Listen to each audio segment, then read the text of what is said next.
Hi, everybody. My name is Ben from Zone9 Studio. This is episode 6 of Zone Talk. Today we're here with Kristi Clements.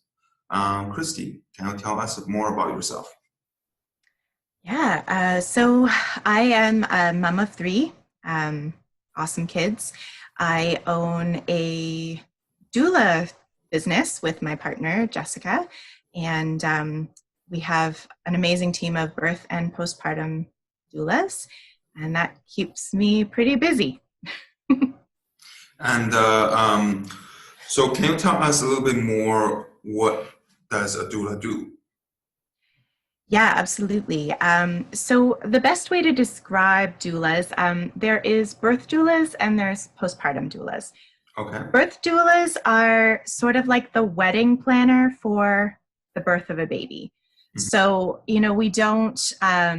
we don't do anything medical. We don't catch the baby, but we help the day go a little bit smoother. Just like a wedding planner doesn't marry the couple, but helps, the day go a little bit smoother. So, that's a good way of looking at what a birth doula does. With postpartum doulas, I like to describe them like having Mary Poppins. So Mary Poppins comes in and takes chaos and makes it nice and calm. We do the same thing. We come in after family has just had a baby and we help them, kind of transition into this new role as parents. And what led you to do what you do? Yeah, so I've been doing this for 18 years, but I was interested in helping, expectant moms from, a younger age. I wanted to be a midwife, and I wanted to help with that. And part that came to my mind mostly because I had a midwife help me deliver my daughter, and it was such a great experience, and I wanted to sort of give back. And the midwifery program is a challenging program to get into. And so I kind of fell into being a doula by accident because I didn't know a doula existed. I thought that if I wanted to be involved in this time in a couple's life, I was either going to be an obstetrician, a labor and delivery nurse, or a midwife. And so of those three choices, midwifery seemed to be the best choice for me. But in the application process of getting into university for midwifery, it was recommended to kind of look into another, career so that I had something to kind of work my way into university. And so I went into massage therapy college, and it was really great. I was able to learn a lot that I would have taken into university with me, all the anatomy and physiology and all of that. But what actually happened was a second year student who was teamed up as a mentor for me, she was expecting. And she knew that I had this passion to kind of help through labor and delivery. And so she asked me if I wanted to be at her birth. I was honored. I was actually kind of shocked too. But I went to her birth, and I went as a doula, and actually found that this was a career and that I could sort of specialize my massage therapy practice in this kind of world. And it actually ended up being way better for me than if I had gotten into midwifery, because I've had a lot more freedom and a lot more choice in what I want to do. And I just love the fact that if something goes wrong, it's not my fault, because I make no decisions. So Uh, uh, yeah. so I know we're all under the lockdown for COVID-19. So what are the biggest challenge for you personally and professionally? Yeah, it has definitely been a big change. I am very lucky to be married to a teacher. So my kids have a built-in homeschooling system, which has been a really great thing for me. I have one less thing to kind of have to manage.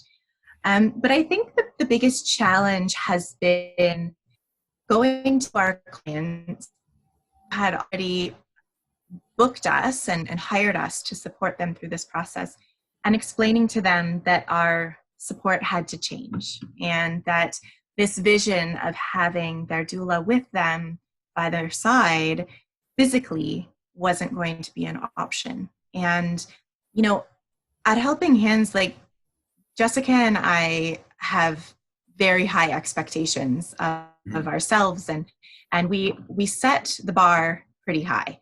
And we like to try and think that we exceed our clients' expectations Mm-hmm.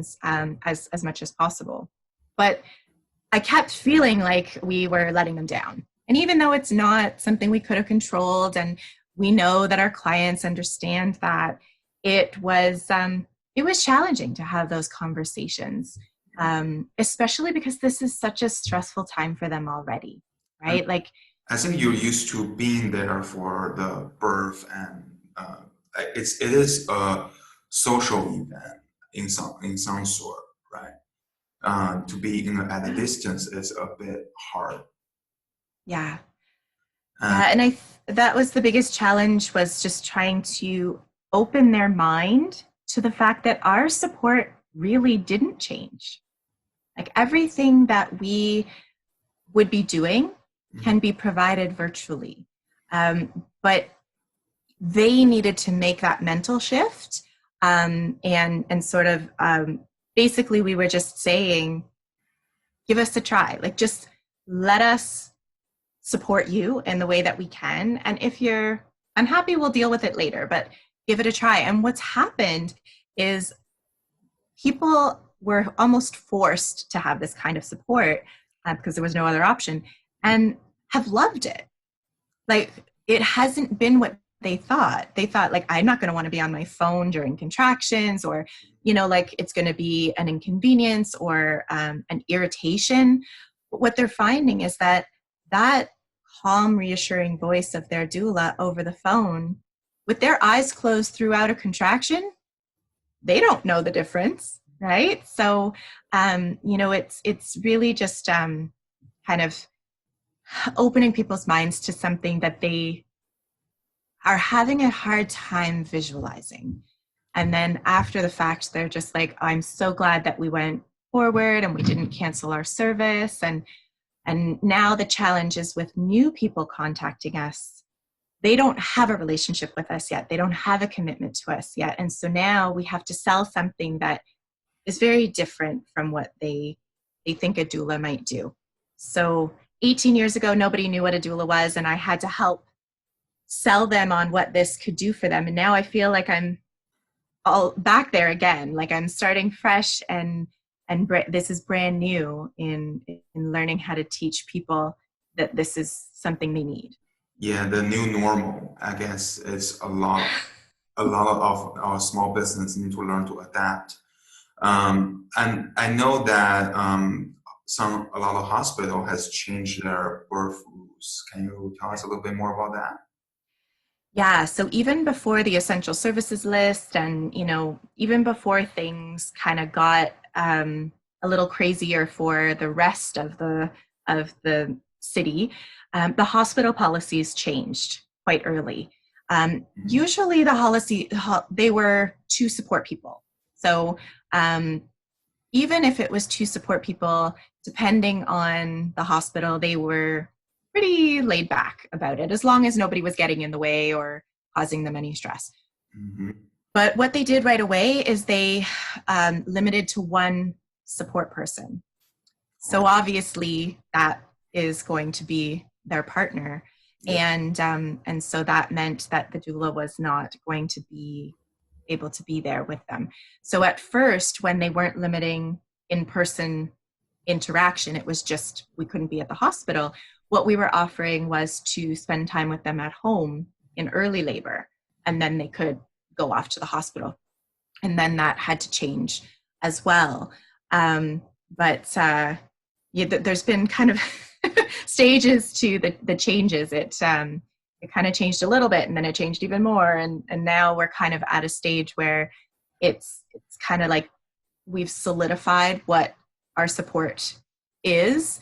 And because of that, it's becoming a lot more smooth, right? Like, we're finding our rhythm and our flow, and that's allowing our clients to feel more comfortable with it as well. Okay, and so it's still over at hospital, still one support person. And is it like, are they separate from the main hospital, or is it different floor, or how does that work? Yeah, so the labor and delivery unit is a little bit different each hospital, but it's not what people expect because it is sort of its own um, nucleus, like it's its own sort of hub within the hospital. So, when we have hospitals that maybe don't have the greatest reputation with their emergency unit or something like that, it really doesn't matter because the labor and delivery unit is really its own thing. Okay. For a lot of the hospitals, though, you do have to enter the main hospital, go up like the elevator, and then once you're there, it's kind of its own thing. Okay. So So I know that a lot of people are scared of going to the hospital these days. And so can you tell us a little bit more about the impact COVID on pregnancy and babies? How do they yeah. like look after themselves?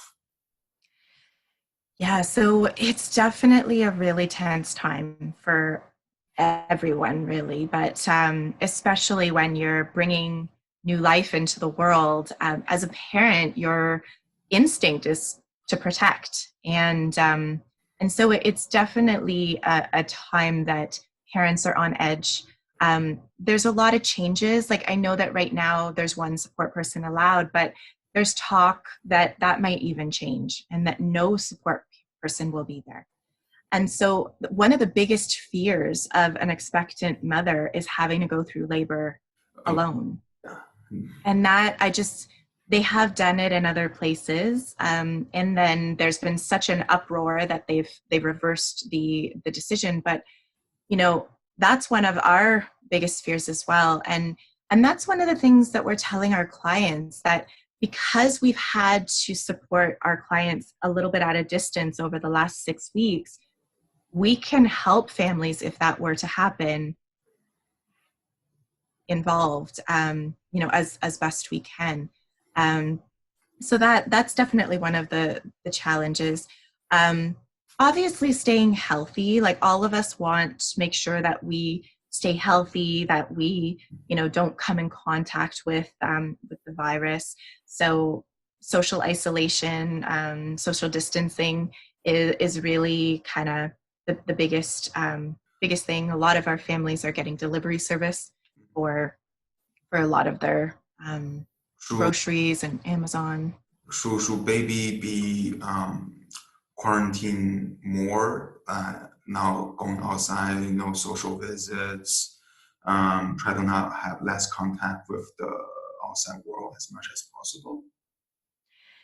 Yeah, so it's definitely suggested that we don't have any interaction with people outside of our household, and that's a big challenge for families that are coming home with their brand new baby, and they would have had maybe their parents or their in-laws come and stay with them, or even just come in the day so that they could get some more rest. A lot of people aren't doing that. We have to remember that it's not necessarily the baby getting sick, it's the fact that they just are coming from the hospital. Yes. And so, a lot of our clients, their parents are older, they're having their babies much later in life. So there's not just the risk to the baby, which babies are actually, there aren't a lot of cases of newborns getting the virus. Like it happens. No one is immune completely, but it's not really hitting children and infants as hard as it is kind of elderly. So it's more that the new parents should be in isolation for 2 weeks or so to make sure they're good, and then maybe have support from family. But if we follow the guidelines that the government has set, we really shouldn't be doing that either, and that's really hard. And that's one of the things our clients are talking about, how difficult it is to be doing this type of visit with new grandparents. Like, could you imagine you've got your new baby And it's like, oh, look, here's your granddaughter, here's your grandson. Like, it's just not the same. Like, and to face, yes. yeah, so there's a lot. It's affecting new parents a lot, like not just health wise, but mentally. Like it's a really emotional and stressful time that, we'll get through it. Everybody does. There's no real other choice, but it's hard. And they say you switch more virtual, more about your virtual services. Yeah, so it's actually really exciting because this has allowed us to expand our support even more than we ever thought we could. I supported a scheduled C-section, and I never thought to be on the phone with the new parents in the OR when I wasn't allowed to be there in person. I would just kind of stay in the recovery room and wait for them. So we're learning a lot, but we're also doing a lot of online classes. So instead of our classes being 2 sessions, our classes are now 5 sessions. So they're getting a lot more content. We're going through a lot more with them. And then we're doing 3 Zoom workshops a week with our current clients. So today actually I did a session called When to Go to the Hospital. And so it was sort of, what are some of the myths and how do you time contractions and all that kind of stuff. We have a infant feeding session on Friday. So there's been so many great things that we've done and our clients are loving it. And it's also a nice way for them to connect, right? It's, nice to see a different face than you see in your household every day. And so we're doing that. People gonna find how and where gonna people able to find these webinars and classes?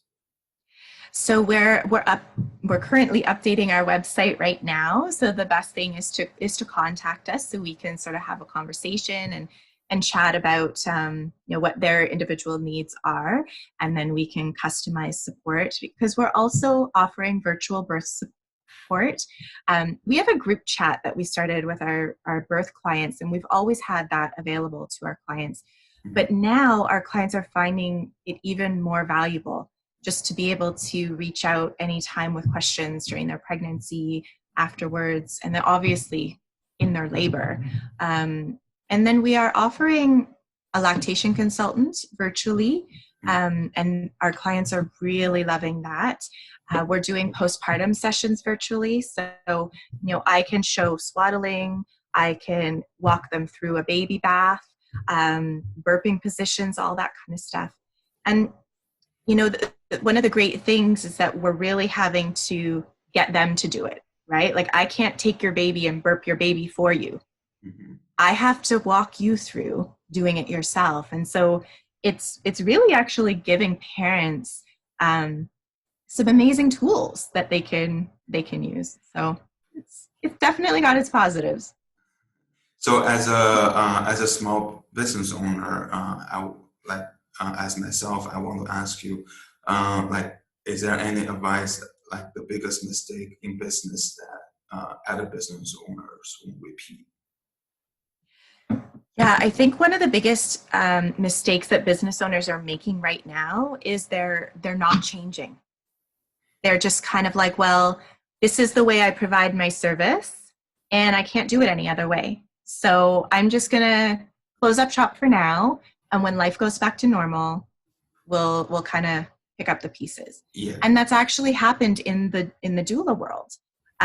We've had people contact us where they've said that their doulas just canceled on them and said, sorry, can't be there at the hospital, so I'll give you a refund for your package price. And I think that that's such a mistake. Like, why wouldn't you just think outside the box and find ways to support people in a different way? And that can apply to any business. Mm-hmm. So that's what I would suggest, is just think outside the box, be creative, and that's what will actually help grow your skills for when this is over anyway.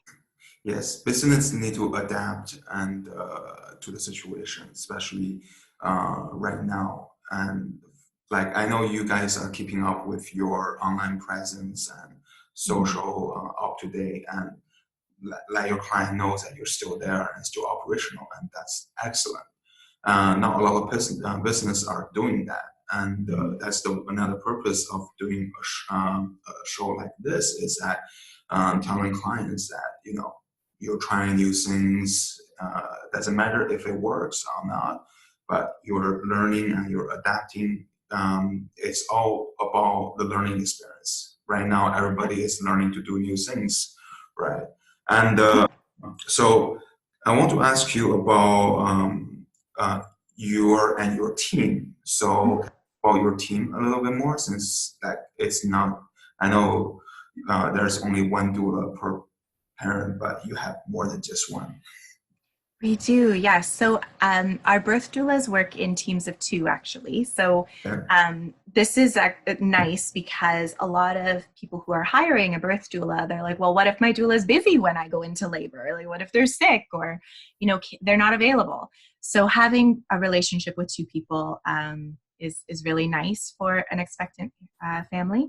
And then we work as a team on the postpartum side as well, because we want to be able to offer flexibility to our clients. So typically what happens is you would interview me, you would hire me as your postpartum doula. You haven't even had your baby yet, but I have to ask you, what do you want? Do you want me for nights? Do you want me for days? How many days a week do you want? Because I need to book other families around what you don't want. And how long do you want me for? Do you want me for 2 weeks? Do you want me for 3 months? And it's really hard to know that when you haven't even had your baby yet. So we see how difficult it is as a solo doula. Like, you have to have those parameters in order to, make it work, make the system work. But it is hard for the consumer. So working as a team, we can offer that flexibility. We can say, like, you're not hiring one person, you're hiring Helping Hands. And so when you have your baby, we can talk. And when is your most challenging time this week? Is it mornings? Is it overnights? What can we do to support you? And even last minute, we do ask for clients to give us notice when they want to schedule their time. But even if they messaged us today and said, I have had the worst couple of nights, and is there any chance we could get a doula for tonight? Mm-hmm. It's possible because we work with more than one person. So it's pretty awesome. And then on the other side of it, though, working as a doula can be lonely. You don't have an office to go to. Mm-hmm. You're just kind of working on your own. And so it's nice on the doula side to kind of have your own little community of support, because you're giving to the families that you're working with all the time. And sometimes your cup can get empty, so to speak. So, working together, we can support each other. And it just, that's a really nice thing. That sounds fantastic. So before we go, I just have one last question. I know we're all stuck at home. There's a lot of downtime. So what's your Netflix recommendation? What is my recommendation for downtime? Netflix. I just finished. What did I just finish? Scandal. So I just got through Scandal. So I'm kind of in that mode right now. But I'm also watching Too Hot to Handle, which is actually quite entertaining. Way more entertaining than I thought it would be. So, yeah, those are my go-tos right now. All right. Thank you for talking with us today. And if anybody wants to contact Kristi and our team, I will put the link underneath. Thank you for coming, and we'll chat again. Yeah, thank you for having me. I really appreciate it.